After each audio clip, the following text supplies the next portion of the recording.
For us, profitability was non-negotiable. That was base. Everything else was to build towards the profitability piece of the business. If it takes us 9 months to launch a product instead of 3 months, but if the unit economics is far better in 9 months, we launch it after 9 months. So our thesis, packaging gets you the first buy and the product inside gets you the repeats. So of course, packaging is a large part of first attraction. It's like you're attracted to pretty women and good looking men. You're attracted to pretty packaging. It's just human instincts. I spend a lot of time understanding the consumer. Like I know how many reviews of every product, of at least my top 4, 5, 6 products. I know the number of reviews. I know the number of negative reviews. I read comments on Instagram to make sure that I know that what are people talk about my product.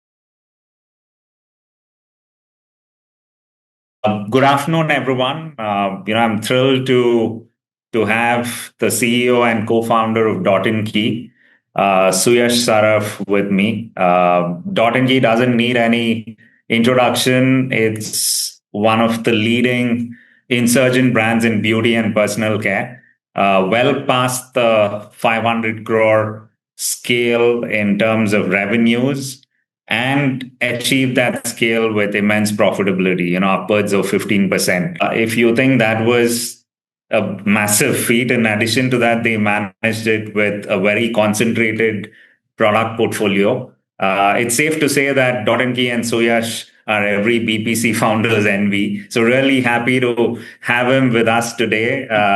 We also had him at the Insurgent Brand event, and the feedback we got from founders on the inputs that Suyash shared were phenomenal. So Suyash, really look forward to this session and digging deeper on some of the threads we covered in the Insurgent Brand Forum.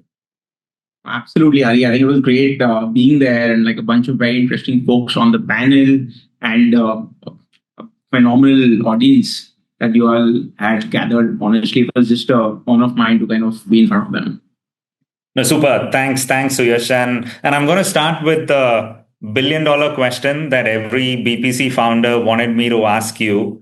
You are at way past the 500 crore mark. And even at this scale, sunscreen contributes to majority of your revenues. While every BPC founder is chasing new categories and products to build their business, how did you pull this off? For us, the vision was fairly simple. We wanted to dominate a category and not be present in one. Right? It's very easy to be present, but we want to dominate. And the only way you can dominate a category is by building very, very strong recall, right? And the only way you can build strong recall is by talking about the same product category year over year, right? It's not a month over month game. It's not a race. It's not a sprint.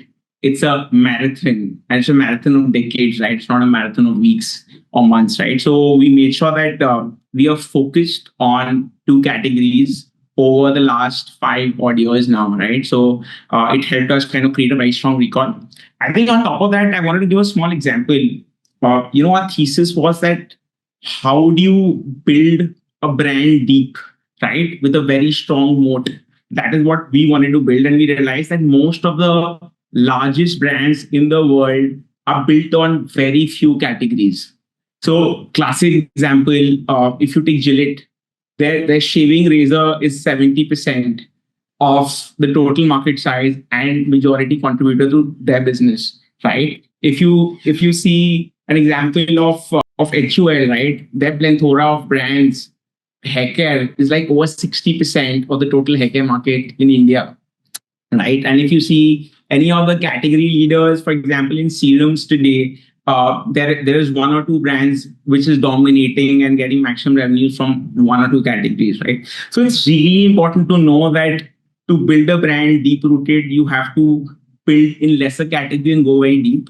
And my classic analogy here is a tree which is deep rooted will wither a storm, whereas a tree with shallow roots will actually collapse in a storm, right? And that's how that's the thesis we have for building a category. We go deep so we can weather a storm, build and grow year on year, rather than just building shallow roots and just building a lot more categories where you can collapse very easily. So whatever failures we've seen in D2C brands, it's always been because they've been too broad and not been deep enough in limited categories, right? And we have a number of those we see around us.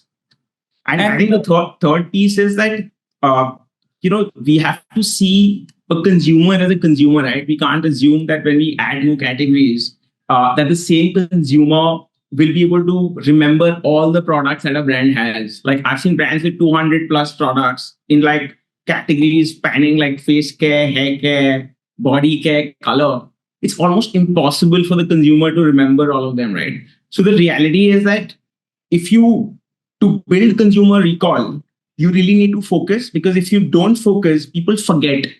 Consumers forget, right? So if suppose we built moisturizers and sunscreens in the first leg of the journey, and then we now want to do a hair serum or a hair shampoo, and then something in color cosmetics, there's a very high chance that the consumer will forget the sunscreen and moisturizer we built in the first place, right? So you'd be actually building more product categories at the expense of your core categories.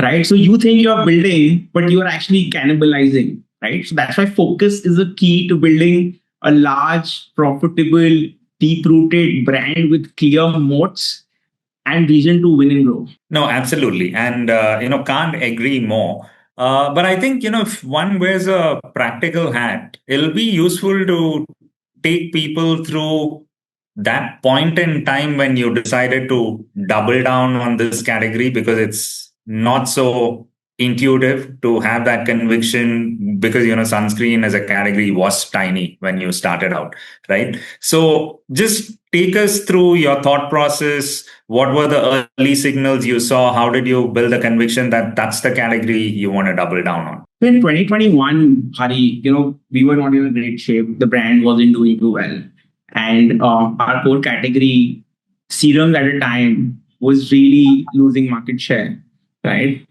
And we were in deep thought. What do we do? What do we build? And how do we rebuild? Because whatever we built was really clearly not working out. So we realized that our biggest moat was our moisturizer packaging, right? And we realized that the only way we can go back up is when we have something differentiated. So I think that packaging was something that stuck with us. And the second piece was no other D2C brand was focusing on moisturizers at the time. They liked all the other categories, but because moisturizer was deeply penetrated by traditional brands, they did not touch the category. But the reality is every 7 years, the consumer preferences change. And we knew that inside. So we realized that, okay, if we launch a moisturizer first brand, there's a high chance that consumers might accept it, especially when it's a packaging which is so fancy and which can build a strong recall. And that's how we started rebuilding the brand back in 2021. And because of which we did really well in the category. And I think sunscreen was fairly simple, very clear insight of the world getting hotter. We're seeing global warming everywhere, right? In everything we do, every press article has some mention of global warming. And what we also noticed was people buy sunscreen more in hotter weather, right? So when we use that insight, we realize that if the world's getting hotter, sunscreen penetration is also weak. So the reality is that it will keep on growing in numbers year on year because the demand will keep on growing because the world's getting hotter. So we said that we want to enter a category with very strong tailwinds. So the growth can be much sharper. The growth can last a lot longer, right? Because typically a lot of categories, the growth starts tapering. So sunscreen, we thought the growth won't taper, right? One of the reasons. The second reason, we thought the sunscreen market is underserved because most of the incumbents had like thick sunscreen, heavy sunscreen, and they would make people sweat. And especially when a sunscreen is used when it's hot, right? So you're going outside in hot weather, using sunscreen which gives you a white cast and which makes you sweat. It's really not making it a pleasure to be used, right? So we thought that how do we change things around? So we realized that if we launch a thin sunscreen which doesn't feel anything, a water-like sunscreen, what we call it, it doesn't feel anything on the skin when they go outside.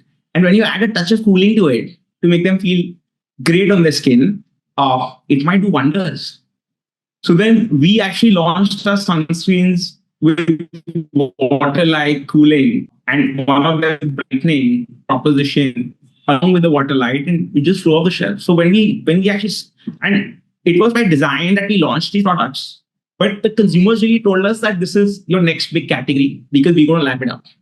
So that's how we kind of chose these categories, and we realized that, and with the sunscreen breakthrough, we realized that the more we were solving for the consumers' needs better than what's available in the market today, there was clear love and respect that the brand was getting, and we wanted to double down on it. And that's why the two categories, and we make sure that we focused on it and build recall so we can defend it over time. And that's why we thought of building the empire using this.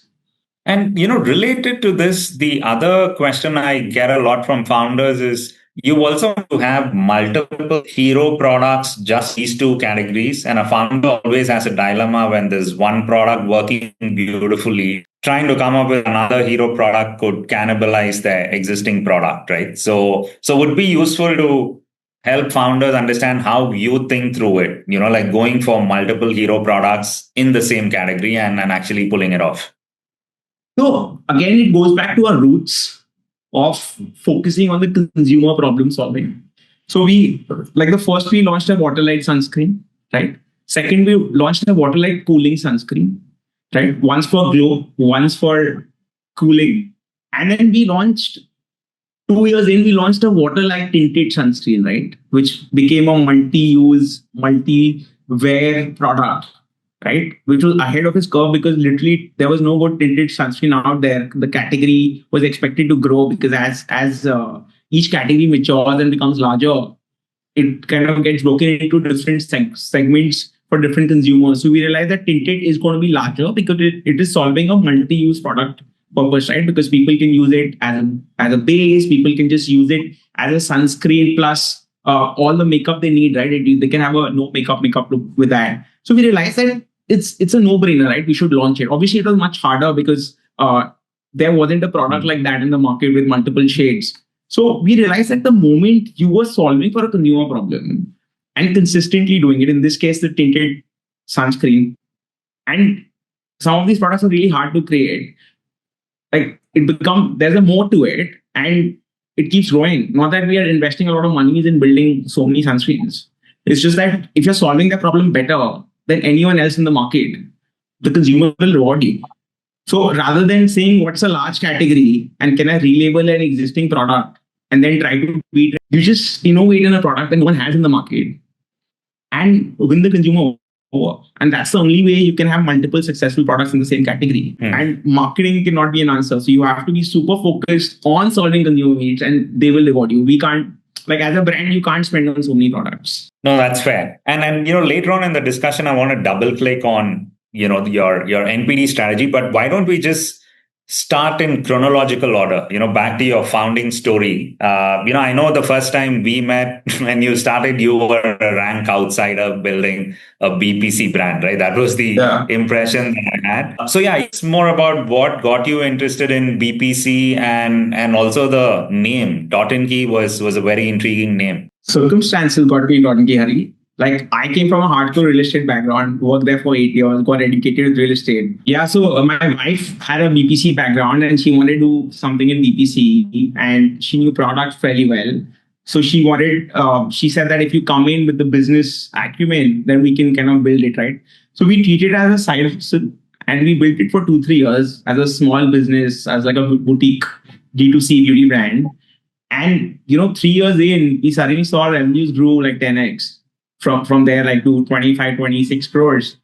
And suddenly it became a business, right? So we realized that, okay, we can move from a 3-4 crores a year to a 25, 26 crores a year. It can also become 250, right? So I moved from the slowest moving business in the world, which is real estate, to the fastest business on steroids, right?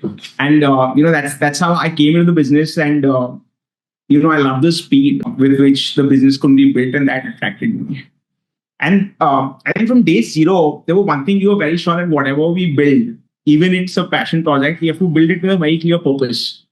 So with Dot & Key, we make sure that we are problem solving. That's why we call the brand Dot and Key, which is we try to identify the missing dots of your skincare regime and give you the keys of solution. And that's what we do as a brand. So our name denotes what we do as a brand, and that's still a core part of our current DNA. No, it's a it's a fascinating name and an amazing recall as well.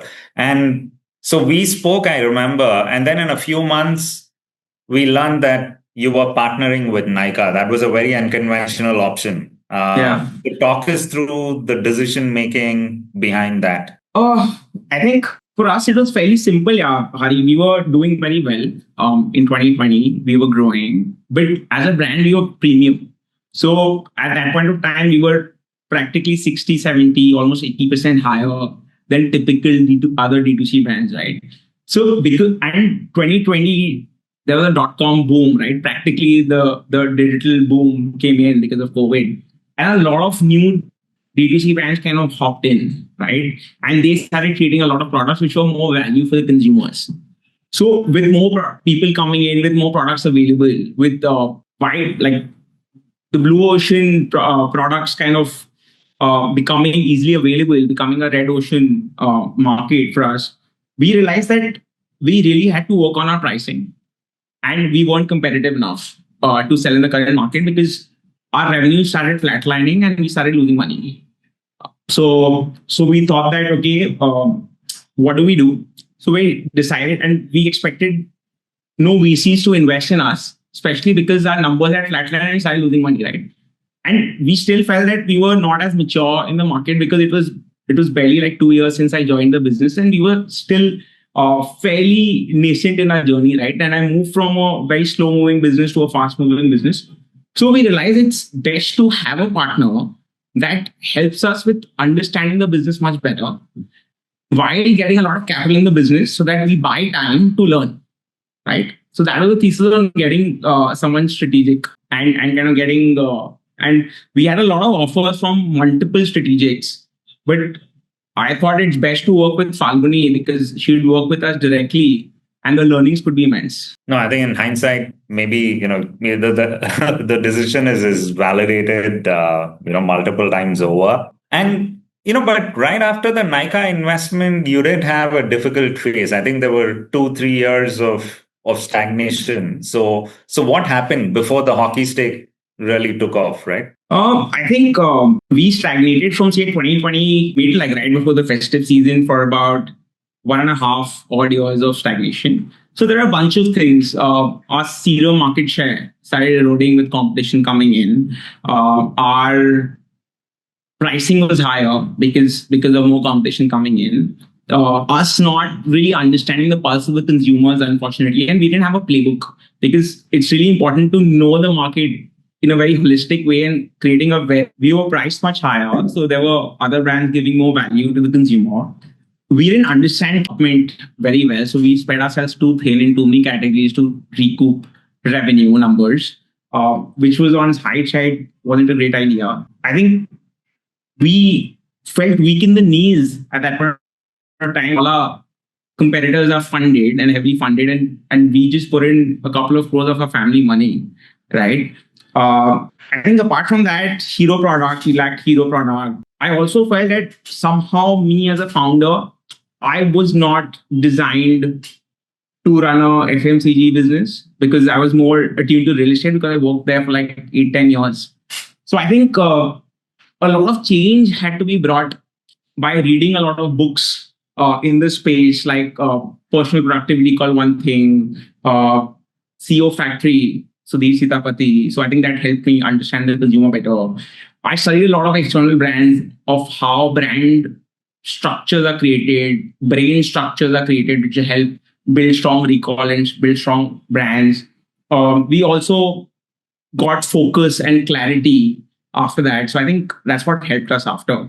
But I think having that setback really made sure that we learned the industry well and we learned from the setbacks. And I'm happy that it came earlier than later because earlier the damage was much lesser than what we could have had today. No, that's absolutely true. So if you had to distill like the 3 big mistakes you made, I think you touched upon them, but if, just abstracting it for the listeners, what would those be in that phase? The three I big think number mistakes, lessons. I think number one, focus on serums was removed. It was not doing well, so we completely removed focus and we started focusing on two categories together rather than one single category and one single product, which we would today. Second piece, we weren't giving value to our consumers. So the consumer in India is taught from the moment you're born that you have an option between a cheaper product and an expensive product. Take the cheaper product by shutting your eyes, right? Literally, that's what we've been taught growing up. So you have to give value to the Indian consumer. So we want enough value to them.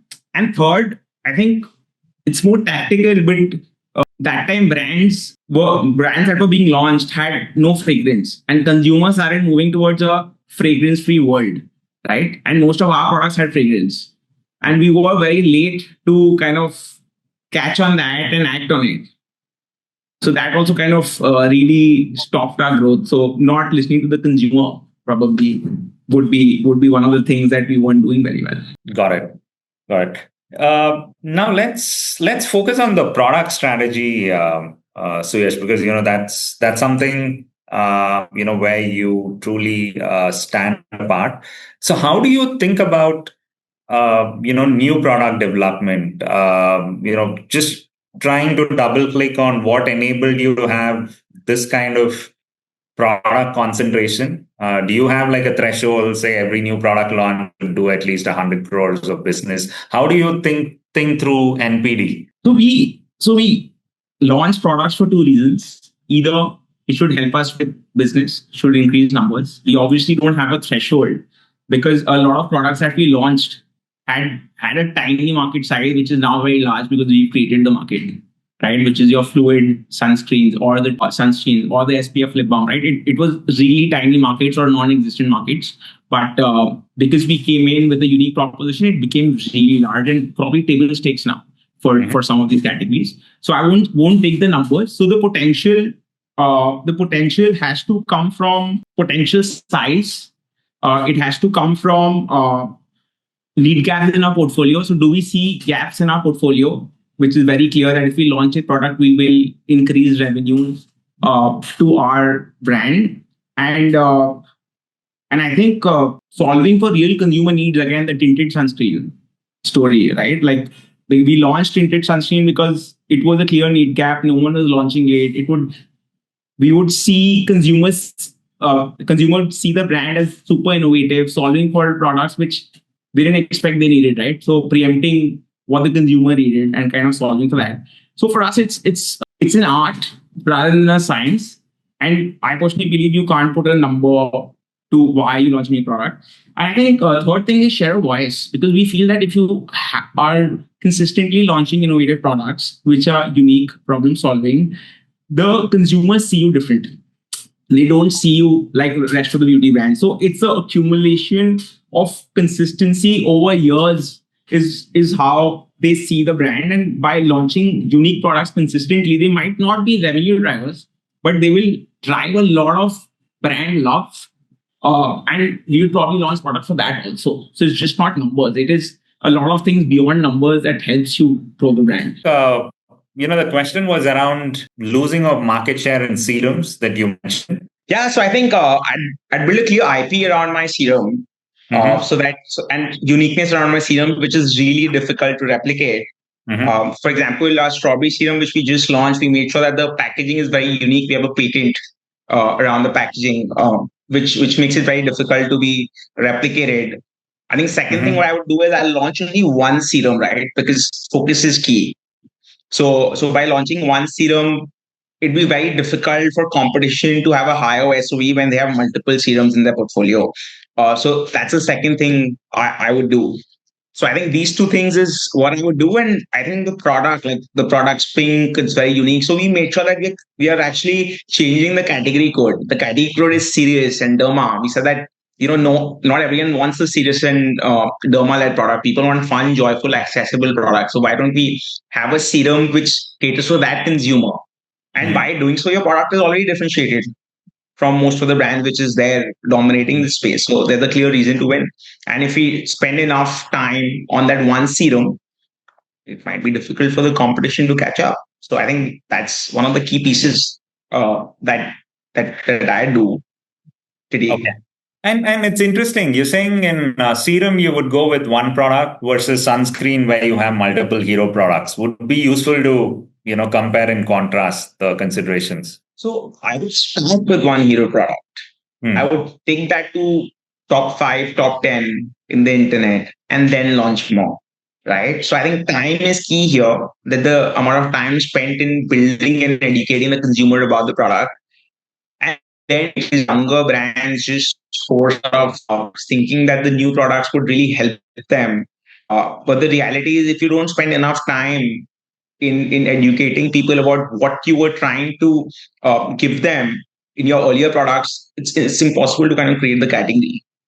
And how long, just double clicking on what you said, how long do you give a product to figure out if it's actually working? Because sometimes, despite your best efforts, the consumer doesn't understand the value prop. So what's like your mental model? How long do you give every new product launch to figure whether you should, double down? 6 months is the basic time that we give for any new launch. And in 6 months, if the product is moving as per our projections or higher, we keep it on. And if it's absolutely not performing, then we assess why is it not performing. And then once we have an answer, then we play the game accordingly. Okay. So in 6 months, it has to crack into the top 10, of the category. Not really. We have had products which have cracked in the first month of launch. Right. So in very deep categories. But the reality is, it's almost impossible to do that today, because the category sizing is becoming much larger than it used to be, right? The players are much more, so it takes more time to educate and differentiate your product than it used to. So I would say, as long as growing in ranks and the numbers are exceeding the expectation and the marketing is efficient, keep at it, because you aim for number one. But I think this is a business of patience more than anything else. You have to be a farmer. No, well said. Now, building on the patience remark, let's focus on your capital efficiency, which is, beyond the gold standard benchmark that we have. So what does it take to scale at the pace you scaled while being capital efficient and achieving, close to 20% EBITDA margin? What would be like the top 2, 3 things you would attribute it to? I think profitability forces clarity, right? So what we realized, that because we had limited capital, for example, just for the viewers, we put in about 1 crore from our own funds, and then I took a debt of 4 crores from my dad, which we repaid later, and we've only raised about 50 crores from Nykaa to build the business. So we made sure that we didn't have enough capital to splurge. So every decision that we took was to build for tomorrow and to make tomorrow easier if today is hard, right? So as long as you are not pushing a problem to tomorrow, you're solving a problem, it makes life much easier, right? For us, also EBITDA profitability was non-negotiable. So quarter on quarter, we had to see us moving towards EBITDA profitability initially, and then obviously higher profitability later in the later years. And third thing was unit economics. So we made sure that the products that we are going after had make sense in a unit economic level. So can we have the right conversion? Can we have the right multiple from COGS to MRP and COGS to selling price? I think the third is making sure that we have consistency in our business decisions, because sometimes we can be very fickle minded and not have enough boundaries in business. So we made sure that we had enough boundaries so that we are not getting derailed. For example, every product category has certain high months and certain low months. So we can't be fickle minded and spend a lot more money in low months just to get the same amount of revenue, increase revenue month on month. So making sure that you are making use of trends in consumer demand and kind of building for it really helped us to really reap the demand when the consumers really wanted it.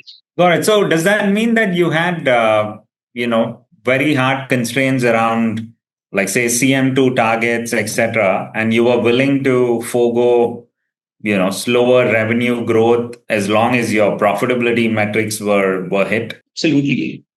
Absolutely. For us, profitability was non-negotiable. That was base.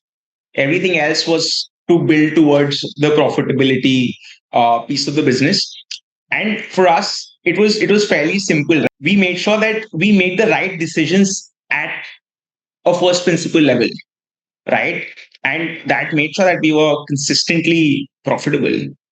Like, for example, if it takes us 9 months to launch a product instead of 3 months, but if the unit economics is far better in 9 months, we launch it after 9 months. We are okay waiting. If it involves us negotiating with certain marketplaces for like a year instead of immediately getting on it and getting revenue, we will do it, because some decisions are irreversible, right? Once you've done it, you've done it. You can't go back.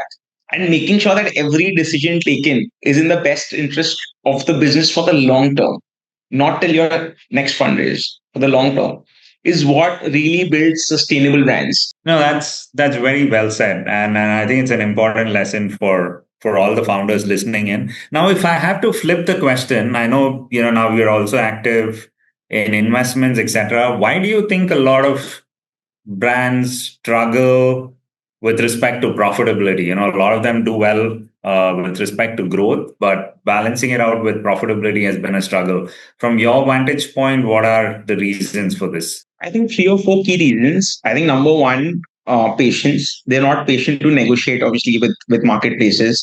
Second, they're not patient enough to get the right price for the product that is being launched. I think third, a lot of external for a lot of brands just go to external 3Ps and get relabeled products which are already working in the market. That way, your best case scenario is number two, right? Because someone's already built that product.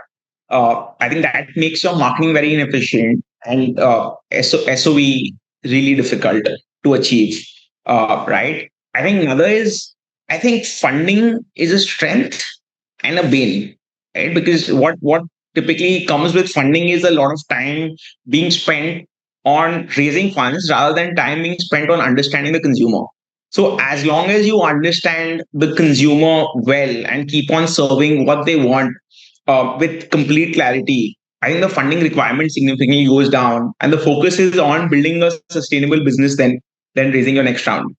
Uh, I think another thing that brands really end up doing is they just are paranoid by competition. So the reality is, it's great to look at competition, see what's happening around, so you're aware, but you can't let it get to you, right? Because for us, it's fairly clear at Dot and Key that we know who our consumer is. We make sure that we know what they want, and then we build the entire brand around that consumer and what that consumers need for tailor-made product and packaging for that specific persona, rather than just looking at competition and trying to copy. Because the reality is that the moment you don't have anything unique, distinct for your persona set, it becomes really hard to build that product, because then it's a red ocean, and you just keep bleeding, and it does not amount to anything substantial. And to be honest, we have launched a few products in the past like that, but it was not ours, and it was not ours to win. It was not our idea, right? And since then, we've taken a call that we will not launch a product which is not uniquely ours, uniquely for our consumer, because our right to win significantly diminishes. So I think these are some of the core challenges that younger brands face in building a brand. No, all of them resonate deeply with me. And, now I just want to move to, the organizational aspect on how you pull this off, the culture, the DNA, etc. So let's start with, just your 0 to 100 crore journey and 100 to 500 crore journey. What were the key changes in the way you operated in these two phases? So for the brand and the company needs to go through a significant transition from like a 0 to 100 to a 100 to 1000. I think systems and processes play a much larger role than in 100 rather than 0 to 100. Second, I think founders get paranoid when they're starting a business and they want perfection. So in 0 to 100, that works because things are less scattered, there are less things to do. But as you scale from 100 to 1,000, founders can't be paranoid anymore. Like, honestly, I was paranoid about everything being perfect, and we can't do that. I think third point is clarity in building portfolios, right? Product portfolios.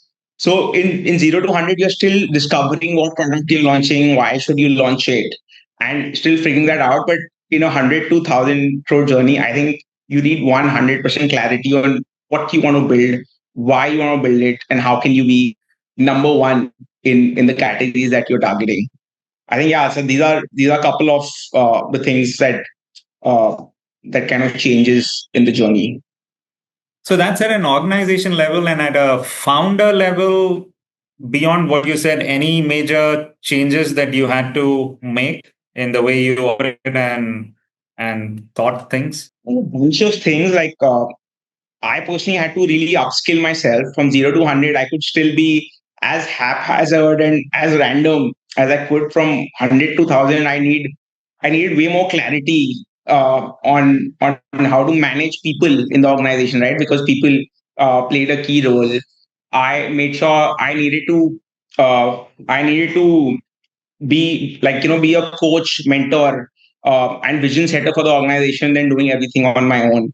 I needed to make sure that my people management skills significantly went up, because one of the key tasks that I was doing in 100 to 1,000 was coaching and being a mentor to my team rather than doing everything myself. So I think the quality of your team kind of changes significantly. 0 to 100 is you have a lot of builders, and like as you move from 100 to 1,000, you have a lot more managers in the system than just builders.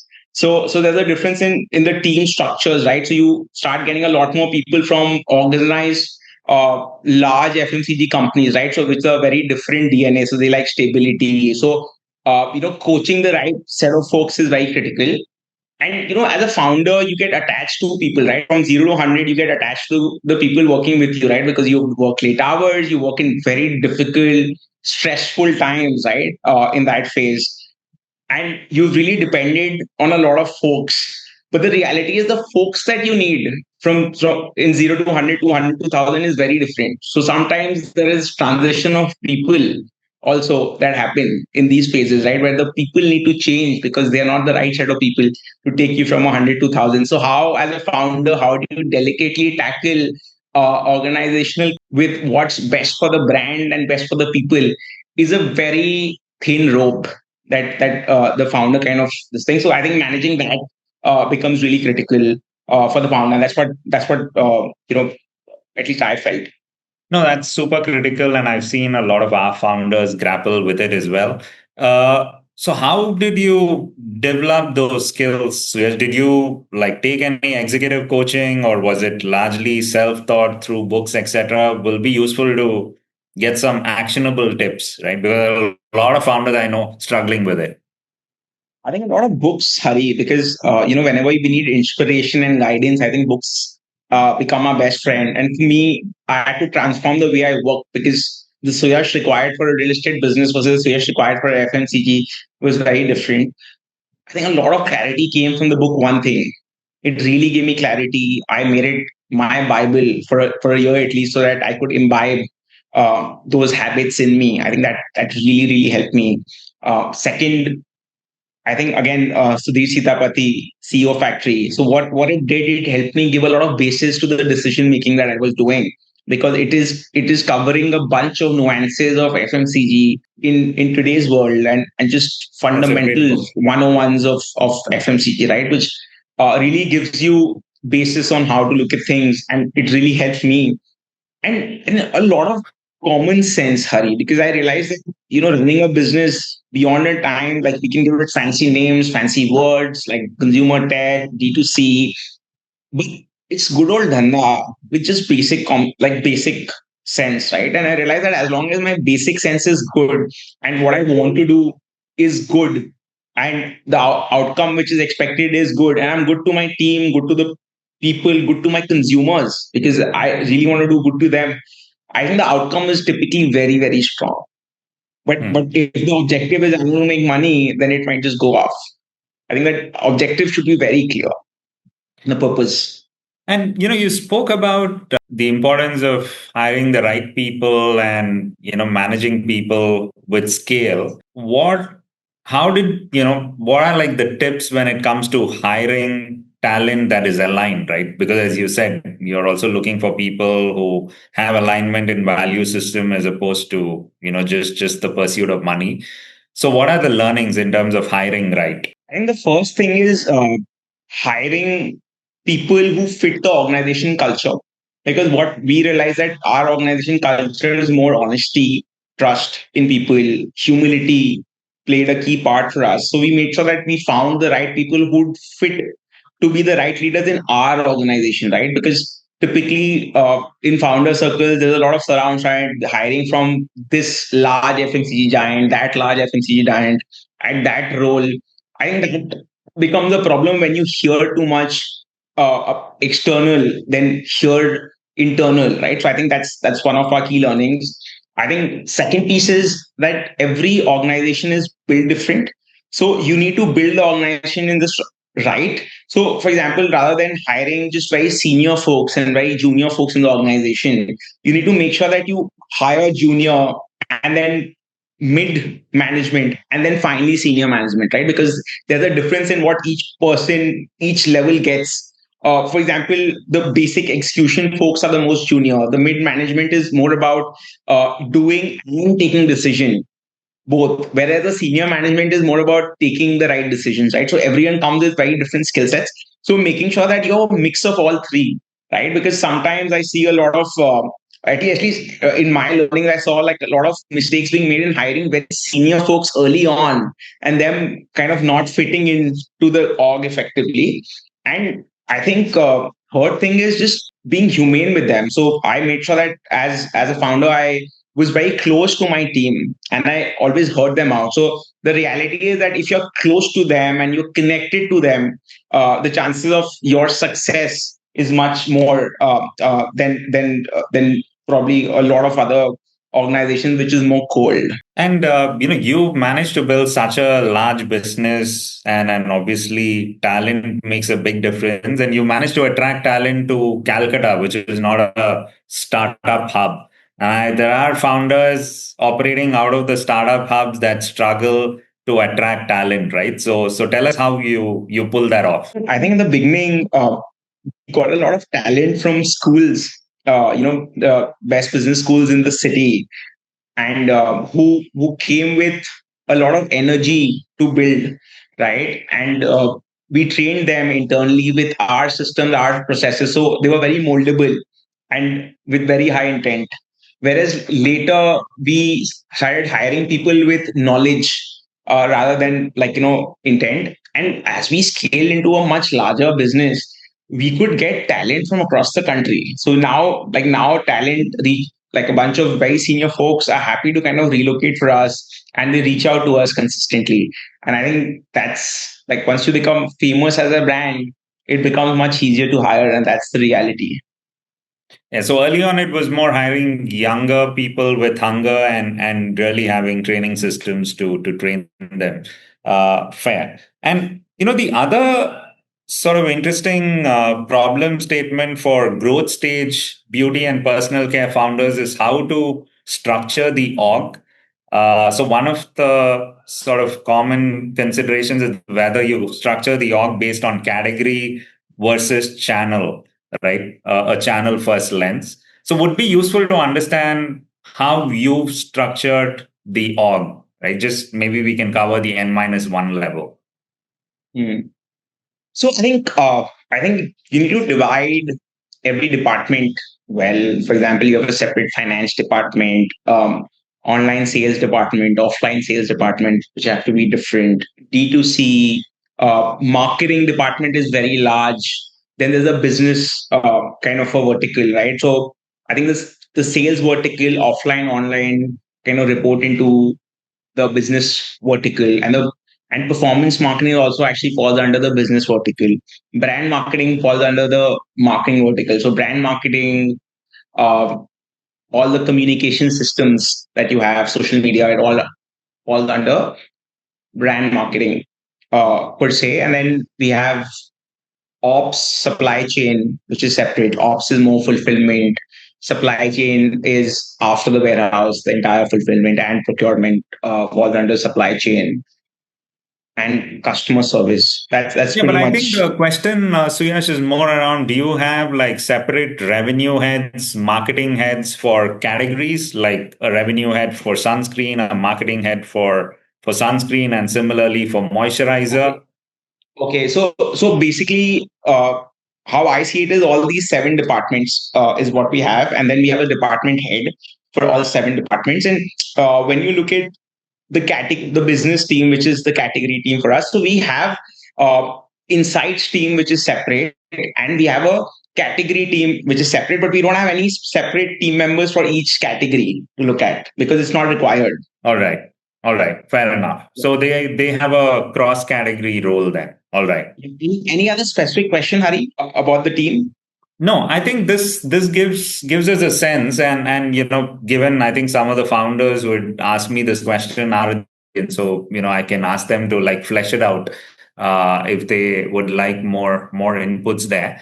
Uh, just the last question on the organization pieces. In our Insurgent brand event, you said that one of the superpowers or core strengths of a founder is strong clarity of thought. And I just wanted you to double click on that, right? What exactly did you mean by that? Absolutely. So duty means you know what category you want to build, how long do you have to invest monies in it, when do you start the next category, how do you build the category out, how do you build the right to win, how do you build a moat, what are the levers that you can unlock, and ultimately, and understanding the consumer seasonal cycles, understanding when to invest, when to pull, and overarchingly knowing the levers for growth. So, for example, we have a 98% accuracy of projecting our revenue on an average over a 12-month period of a month-on-month revenue, right? And before the month. So we realize that as long as we have clarity and we have a clear framework of the business for the business growth and business revenue, it's fairly easy for us to know that what kind of revenues we can do with a very high accuracy level, right? This is clarity, is what I'm talking about. Clarity of having in control what you want to achieve and how you want to achieve it with a very high degree of certainty. Hope this helps. Hope this No, is how I absolutely. define clarity in the FMCG context. No, fair. And now let's move to the last section before I take the audience Q&A, which is more around just the your future outlook. I know you can't share much about the company, but let's focus on the industry. So for someone starting out, in BPC today, what are the exciting opportunities? Yeah, it's quite open ended. Think seeing larger consumer trends is really important. What are consumers' pain points? For example, I know there's a lot of skinification of hair happening. There's sunification of skin happening, right? There's sunification in everything. There's multi-use products is what we are using. There was a time where single actives was really popular. So a lot of new products with multi-active, which significantly increases the efficacy of the product, is really popular. I think visual cues in building the brand is really critical. That how do I visual cues and kind of get consumers hooked for launching anything is really important. I think overall, I feel the beauty industry is moving towards a larger focus on storytelling. Because is the brand telling a real story, or is it just one simple purpose and then you're talking about it regularly? Another trend I see is that consumers are changing brands way too often, right? And they're experimenting a lot, right? So the life cycle of a brand is coming down.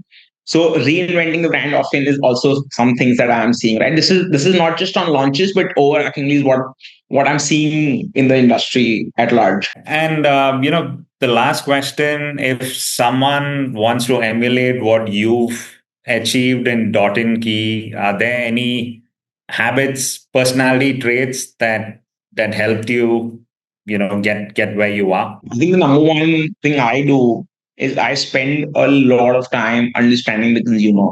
Like I know how many reviews of every product, or at least my top four, five, six products which I'm tracking, or any new product which is launched. I know the number of reviews. I know the number of negative reviews, positive reviews, and what is a negative review? I remember, right? Through Nykaa, Amazon, at least the larger channels, I read comments on Instagram to make sure that I know that what are people talk about my product when I've launched. Is there any negatives? What are the negatives? Can we solve for the negatives? And I think just relentlessly doing this has really helped us kind of consistently be ahead of the curve. Third, I think understanding global beauty trends and how can you fit it in an Indian context, because it's very easy to launch global beauty trends, but kind of translating into the Indian context is most important in it.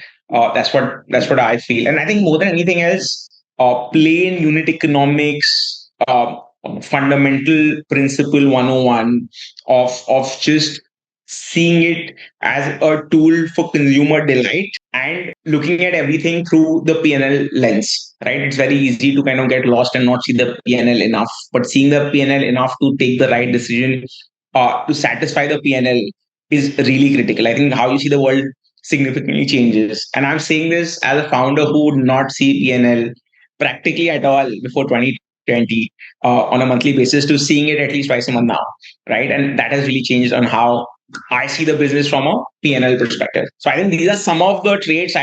Probably my team would be able to answer that much better.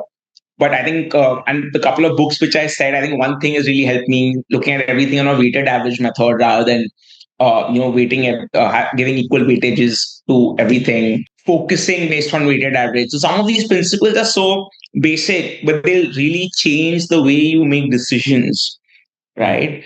And some of those have led to it. And I think the one thing which I feel that significantly changed things for us is consistency. We realized that we can't do one-off things and be excited about it and say, "Oh, we won." It's a very long race. Are we doing things right consistently? Because there was a time where we would celebrate small wins. It's great to celebrate, but we cannot be complacent. We always have to push our boundaries and be consistent with pushing the boundaries for us to consistently grow. And that is one thing which really builds up best friends in the world. Best friends in the world are built over decades. So as long as we are consistent, we'll do well. And that's one of the things that I made sure that the team is than I am. Like even now, I sit in review meetings very, very often, more often than most other founders would be sitting, because to have consistency in the business and taking decisions at the right time.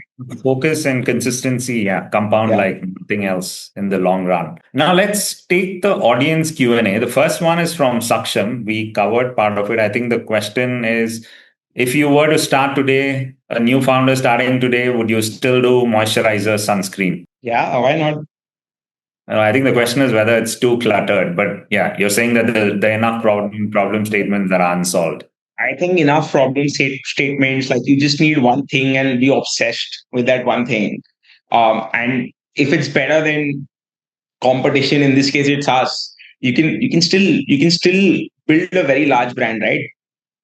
Yeah, Too crowded. opportunity is just as he said. It's like majority of revenues at the scale they operate, and that's the size of the price. So I completely agree. The second one is on packaging. I love the packaging of Dot and Key. Truly breaks away from the clutter. What are your thoughts when it comes to the importance of packaging in BPC? So I have a thesis. Packaging gets you the first buy, and the product inside gets you the repeats. So of course, packaging is a large part of first attraction. It's like you're attracted to pretty women and good looking men. It's like you're attracted to pretty packaging. It's just human instincts. Oh, interesting analogy. The next one is, what's been your most unexpected insight about Indian consumers and skincare? I think that's a very broad answer, but my basic analogy is that Indians are value conscious, right? I think founders need to find ways of giving more value to the consumer, and value doesn't mean price. Value means a package. How do you give them a better package than competition, and they'll come to you. True. How do you identify and defend against blind spots that arise when your competitors make an unexpected move?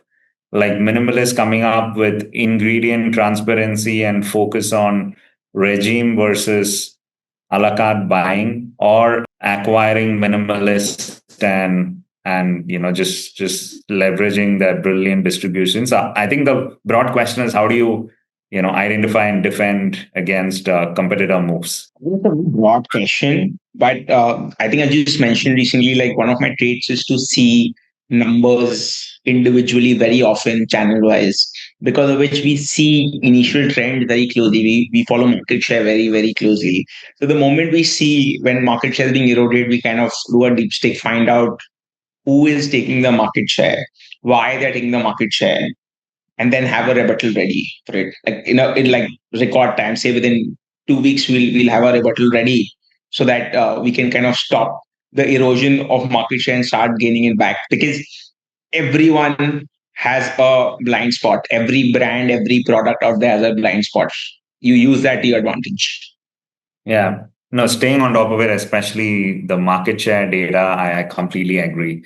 The next one is on K beauty coming in a big way in India, and the fact that Gen Zs are swayed by them and Gen Zs influencing BPC decisions in families. So how do you defend against the K beauty invasion? The general, how do Indian brands defend against K beauty taking over that? Yeah, we can easily defend. We have two clear modes. One, value. We give way more value to the real Indian consumer because K beauty is still for like the 2% of India which can really afford a lot.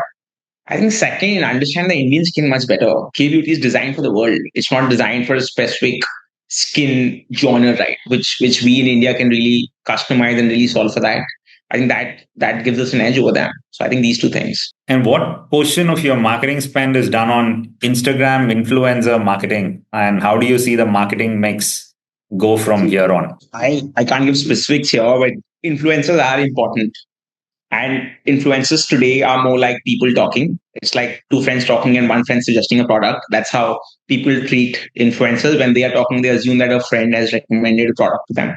So it is critical. And as long as people are talking about you, you will have people buying you at a slightly better rate. So I think it's a must in a media mix model. And I think overall the media mix also evolves as the brand evolves, right? Like what the media mix we had in 2020 2021 is very different every year of our existence, right? 20 was very different, 21, 22, 23, 24. Now it's very different. So it has to evolve based on where the brand is, the size the brand is, and kind of unlocking future growth levers. So I think media mix itself is a very large chapter. It will take a 2 hour session in itself, but yeah, it's very No, interesting and I important. completely agree. Yeah, in fact, for the viewers, we will be having a session on just AI first brand building because we didn't get time to cover that. But the world is changing fast, and including me, more than half of my searches these days are on ChatGPT. So yeah, it is a dynamic situation. But with that, Suyash, I think that brings us to the end of the session. Really appreciate you taking the time out, and I learned many things new. So thank you for joining us, and for the viewers, thank you so much for joining us today as well. Thank you, Arun, for having me. Thank you, guys.